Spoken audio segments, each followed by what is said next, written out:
ये बात है गांव भोलापुर की, जहां उत्तम नाम का एक हलवाई रहता था। उत्तम गांव के ही एक ढाबे पर काम किया करता था, जिसका मालिक था कुलदीप। अरे अरे, इतने धीरे काम क्यों कर रहे हो? मालिक, मेरी थोड़ी तबीयत खराब है, इसीलिए दिक्कत हो रही है। अबे तो घर बैठ जा। कुछ दिनों में होली आने वाली है, तो ग्राहकों की भीड़ भी बढ़ने वाली है, तो उन्हें क्या खाली हाथ रखेगा है? मालिक, आप आज की छुट्टी दे दो। तुझे घर पे बैठाने के पैसे नहीं दे रहा मैं। चला चला। उत्तम पूरे दिन टूटते बदन के साथ वहाँ खड़ा मिठाइयाँ बनाता रहता था और फिर वापस घर आ जाता। सुनो, मुझे पैसे दो, होली के लिए कुछ खरीदारी करनी है।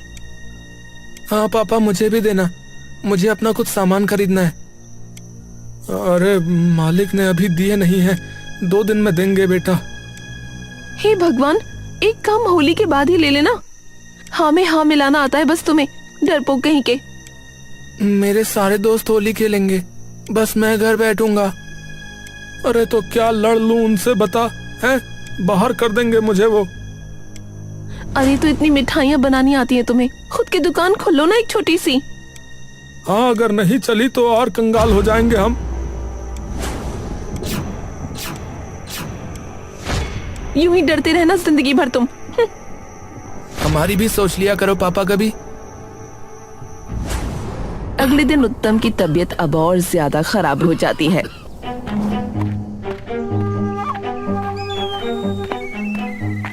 अरे लगानी भी है गुजिया, थोड़ा जल्दी हाथ चला ले। जी जी। उत्तम फटाफट सारा काम करने लगता है, लेकिन जल्दी जल्दी में वो गुजिया के खोए में नमक डाल देता है और उसे गुजिया में डालकर तल देता है। कुछ देर बाद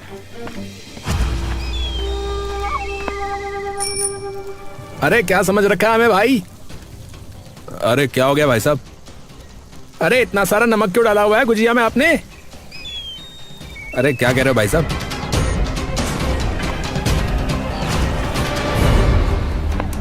अरे ये क्या भाई है? ये गुजिया कब से नमकीन होने लगे भैया? अरे भैया पैसे वापस दो हमारे, हमें नहीं पता। कुलदीप उन गुजियाओं को चख कर देखता है और उसका दिमाग गुस्से से भर जाता है। हाँ भैया, पैसे वापस करो। कुलदीप एक एक करके सबके पैसे वापस करता है। अरे तुमने गुजिया में शक्कर की जगह नमक डाला है, अब बर्दाश्त नहीं होते तुम मुझसे।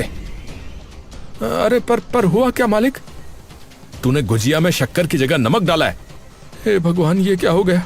अब बहुत हो गया, अब बर्दाश्त नहीं होता मुझसे। तो निकल यहाँ से, वरना तो तू मेरी दुकान ही बंद करवा देगा। चल निकल यहाँ से। कुलदीप उत्तम को दुकान से निकाल देता है। अब क्या करूंगा? चेतना तो मुझे छोड़ के बच्चों के साथ अपने मायके चली जाएगी। उत्तम मुंह लटकाए वापस अपने घर जा रहा होता है कि तभी बीच रास्ते में उसे अपना दोस्त लोकेश मिल जाता है। अरे उत्तम भाई, क्या हाल है? अरे बस क्या बताऊं यार। है? अरे बता तो पहले, क्या हुआ? उत्तम लोकेश को सारी बात बताता है। अरे उत्तम भाई, पैसे का जुगाड़ बताऊं?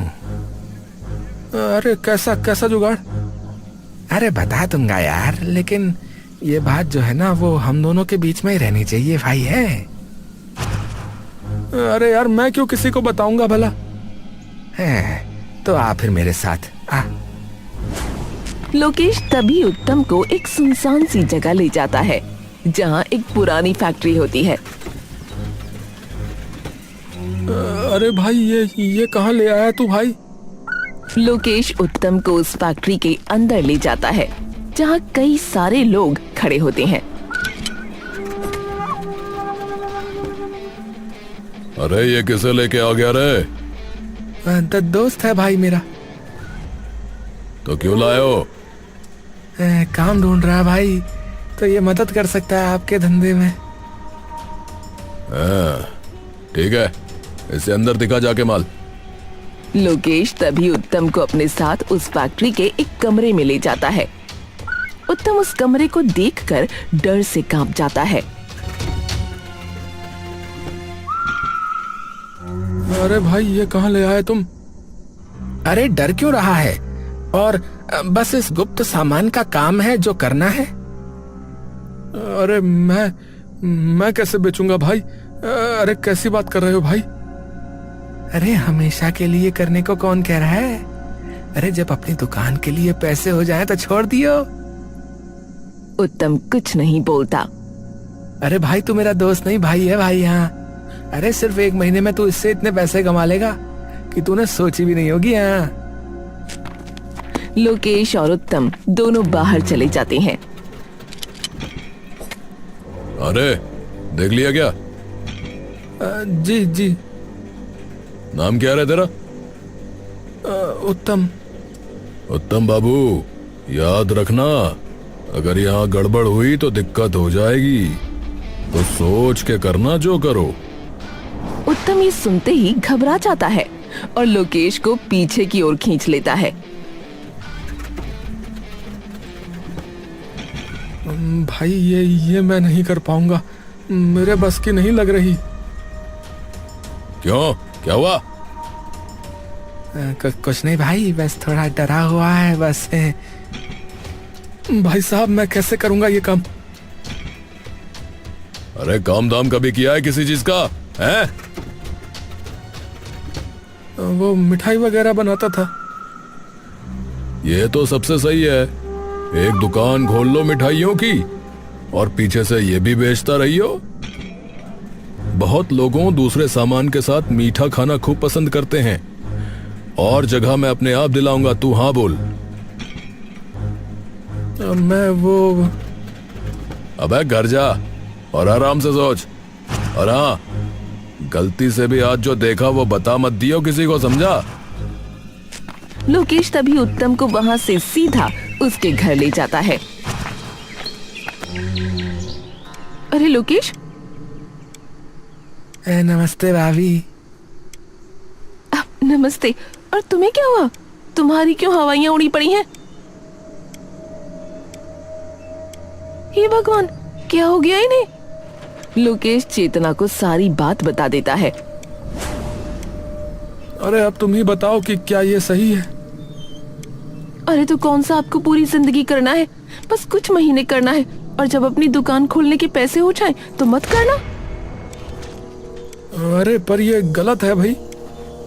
अरे तो जो रोज तुम्हारे साथ हुआ वो ठीक है क्या? 3 साल से आप वहाँ काम करते थे और बस एक गलती की और ऐसे उन्होंने बाहर निकाल दिया जैसे आप कुछ थे ही नहीं। होली तक मनाने के पैसे नहीं है हमारे पास।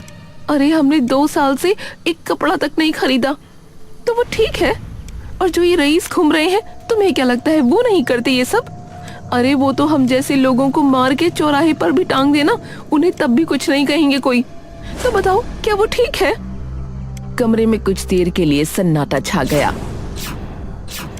पर बेचेंगे कैसे? पुलिस वगैरह ने देख लिया तो? अरे तो तुम सामने से थोड़ी बेचोगे भाई, छुपा के बेचोगे। दुकान तो मिठाइयों की होगी ना। उत्तम कुछ देर के लिए चुप हो गया।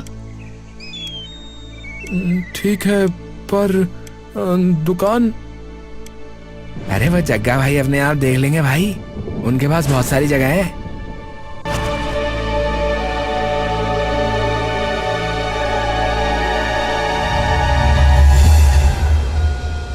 ए भाई, हो गया इंतजाम तुम्हारी दुकान का भाई।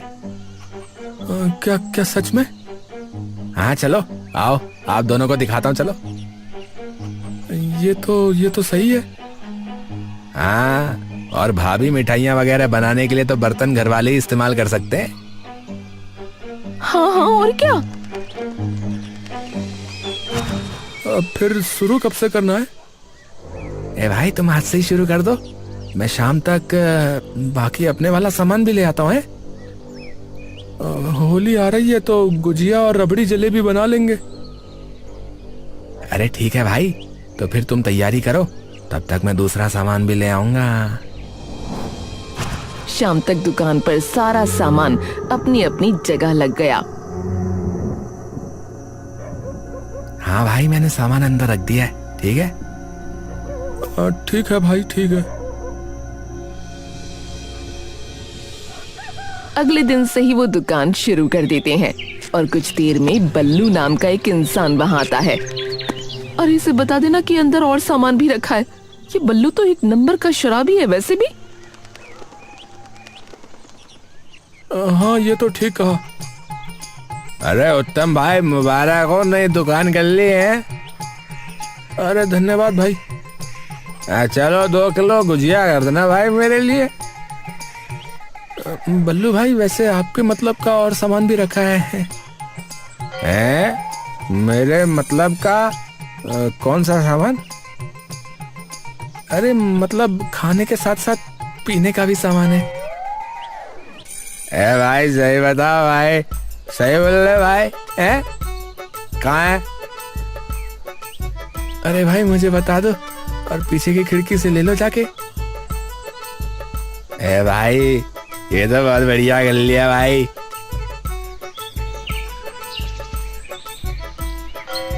अरे जाओ ले लो, मैं ले आता हूँ पीछे।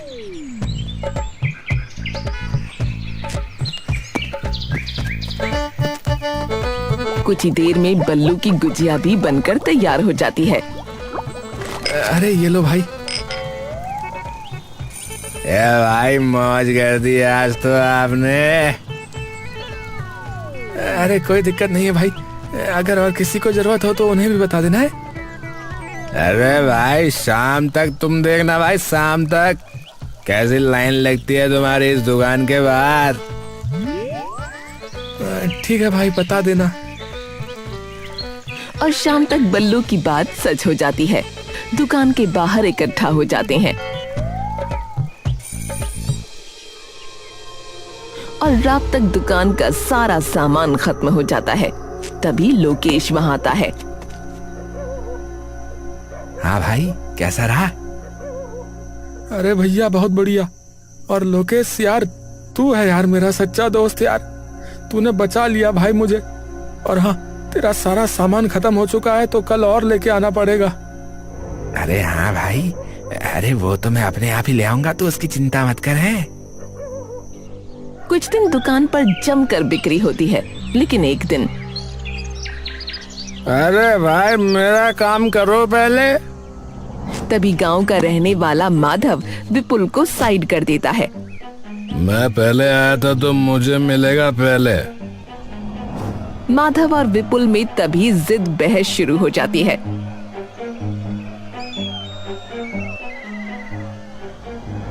अरे हे भगवान, इनका झगड़ा बढ़ गया तो पुलिस ना आ जाए कहीं इधर।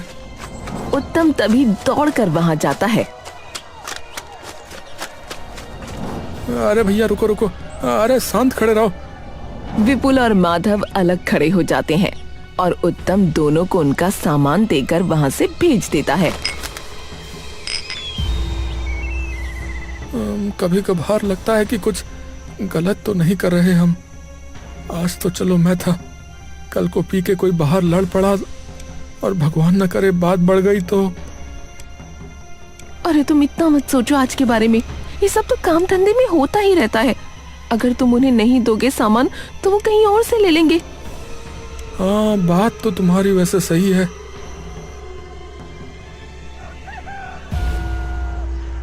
अरे भाई सुनो। हाँ भैया बताओ। अरे वो 3 बोतल कर देना जरा।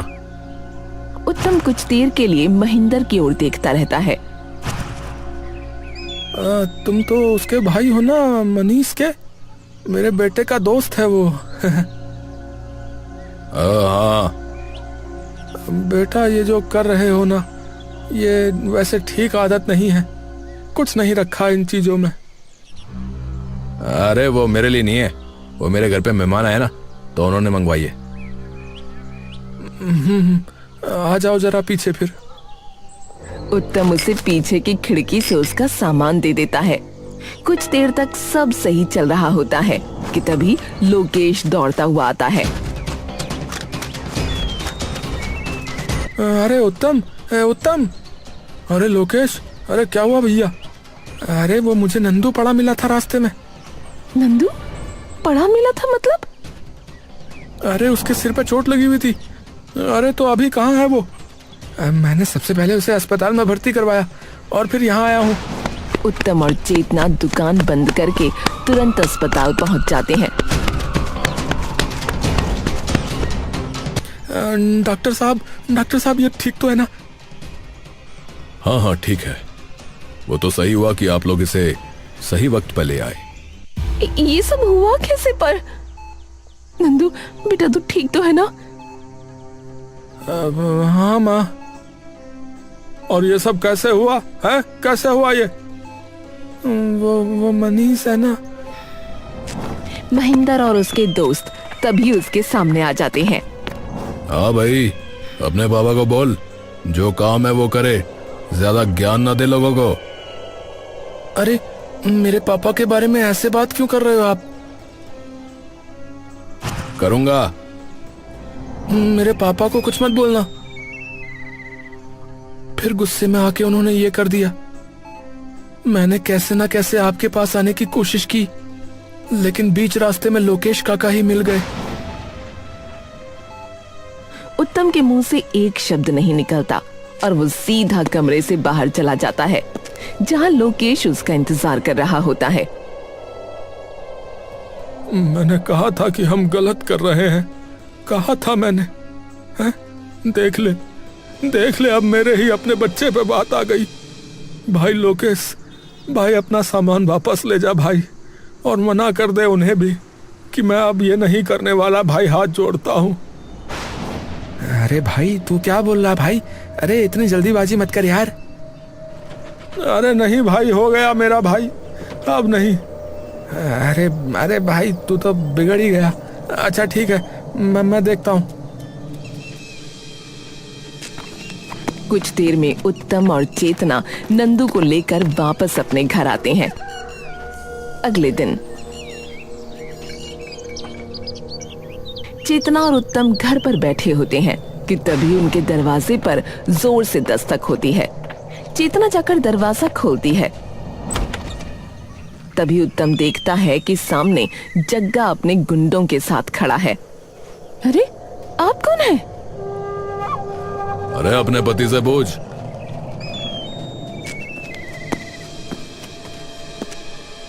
जग्गा भाई आप यहाँ? अबे मना क्यों कर रहा है काम करने के लिए?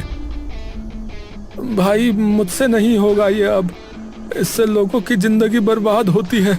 मैं नहीं कर पाऊंगा भैया। अबे चुपचाप जो कहा है ना वो कर, समझा बे? मैं पागल नहीं हूं जो तुझे दुकान दी, सामान दिया और पैसा भी दे रहा हूं, समझा? तो जब तक तू उस दुकान का कर्ज नहीं उतारता ना अब, तब तक करता रहे, नहीं तो अगली बार तेरे बीवी बच्चे सभी को अपने लोगों के साथ वापस चला जाता है। हे भगवान, अब क्या करेंगे? अरे मैं अब इस पाप में भागीदारी नहीं करने वाला। तुम सही कहती थी, जिंदगी भर डर के रहा हूं, पर अब बस अब हिम्मत दिखाने की बारी है। हाँ। पर करोगे क्या? वही जो पहले कर देना चाहिए था। उत्तम अब बिना डरे सीधा थाने पहुंच जाता है। इंस्पेक्टर साहब, एक रिपोर्ट दर्ज करानी है। हाँ जी बताइए, किसकी? अपनी और जग्गा की। ये सुनकर थाने के सभी लोग चौंक जाते हैं। हैं? जग्गा? जी। उत्तम सारी बात उन्हें बता देता है। रे बड़ी हिम्मत है भाई, सच में बड़ी हिम्मत है थारे में। मैं सब बता दूंगा। उसके बदले बस मुझे एक चीज चाहिए इंस्पेक्टर साहब। हाँ बोल, क्या कर सके हैं, बोल। मेरी बीवी बच्चों को उनसे बहुत खतरा है साहब, और वो हमें आज सुबह धमकी भी देकर गए हैं। तो बस आप उनकी सुरक्षा का कुछ प्रबंध कर दीजिए जब तक मैं वहां ना हूं। अरे चिंता मत करियो, तुमने आके खुद से कबूला है तो ज्यादा लंबी सजा नहीं होगी तुम्हें, 1-2 साल की होगी। तब तक के लिए मैं अपने कुछ हवलदारों को तुम्हारे घर के बाहर खड़ा कर दूंगा, ठीक हो लिया? जी साहब, बहुत बहुत धन्यवाद। हवलदार उत्तम को जेल में ले जाते हैं और कुछ ही दिनों में पुलिस वाले जग्गा और उसके सभी साथियों को भी अपनी हिरासत में ले लेते हैं। 1 साल बाद उत्तम को जेल से रिहा कर दिया जाता है, लेकिन पूरे गांव में अब उसकी बदनामी के चर्चे फैल जाते हैं। अरे पूरे गांव का नाम मिट्टी में मिला दिया तूने, है बे? तभी उत्तम का पुराना मालिक भी भीड़ में से बोल पड़ता है। अरे सरपंच जी, ये तो है ही लालची कहीं का। दुकान पे भी यही लक्षण थे इसके। घटिया ये घटिया। मैं तो कहता हूँ इसे और इसके बीवी बच्चों को बाहर फेंक के मारो गांव से। हाँ। उत्तम तभी गुस्से में आकर कुलदीप पर चिल्ला पड़ता है। अबे चुप चुप, अबे तू बताएगा मुझे सही गलत? सबसे बड़ा लालची तो तू है बे, जो गधों की तरह काम कराता था हमसे और एक छुट्टी लेने पे भी पैसे काट लेता था। हाँ, किया है, गलत किया है, माना किया है गलत, और उसी गलती की सजा भोग के भी तो आ रहा हूँ। और खुद चल के गया था गलती मानने, छाती ठोक के कहता हूँ। हाँ, और सरपंच, तू क्या कह रहा है रे? अरे अरे कहाँ है? मंगलू है क्या इधर कहीं भीड़ में? हाँ हाँ भाई, यहीं हूँ। अरे जरा बताइयो, तेरी जमीन के साथ क्या किया हुआ है, बताइयो। जमींदार ने कब्जा कर लिया भैया। हाँ, और जब ये तेरे पास आया तब सरपंच तूने क्या किया बोल? अरे लात मार के बाहर कर दिया, लात मार के, क्योंकि तेरे मुंह में भी पैसे ठूस दिए होंगे उसने। हाँ, तुम अमीर, हम गरीबों से जो चाहे जब चाहे छीन लो, लेकिन हम चुप रहे क्योंकि इस लालची कुलदीप ने एक गलती पे बाहर निकाल दिया मुझे। हमें तो ये सोचना पड़ता है कि आज अपने बीवी बच्चों के खाने का इंतजाम कैसे करेंगे। होली में आपके घर तो पकवान बने, लेकिन हमारे घर चूल्हा भी ना जले। ये कैसे ठीक हुआ भला है? अरे ये कैसा त्योहार हुआ जहां आपके घर पे रंग उछले, लेकिन हमारे घर की दीवारें तक बेरंग हो। पर अब बस बहुत हुआ भैया, बहुत हुआ। अब गुलाल का तिलक हमारे माथे पर भी लगेगा और दिया हमारे घर पर भी जलेगा, बता रहा हूँ। ये सुनते ही गांव के सभी गरीबों के मन के भाव उमड़ पड़ते हैं और सब अमीर चुप हो जाते हैं। अरे उत्तम भैया जिंदाबाद, जिंदाबाद जिंदाबाद। अरे हमारे भैया कैसे हो? अरे उत्तम भैया जैसे हो।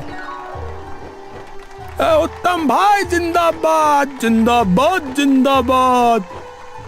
और देखते ही देखते चारों ओर उत्तम के नाम के नारे गूंज उठते हैं और उत्तम मुस्कुराकर चेतना की ओर देखने लगता है। अरे पर फिर भी भाइयों मैं ये कहता हूँ कि कभी इन अमीरों जितना मत गिरना। सच्चाई का रास्ता मुश्किल है, पर बदलाव का तरीका उसी रास्ते पे मिलेगा। और हाँ, बुरा करोगे तो बाद में भोगना भी पड़ेगा भैया। तो बस ईमानदारी से चलते जाओ भैया, बाकी राम जी सबका भला करें।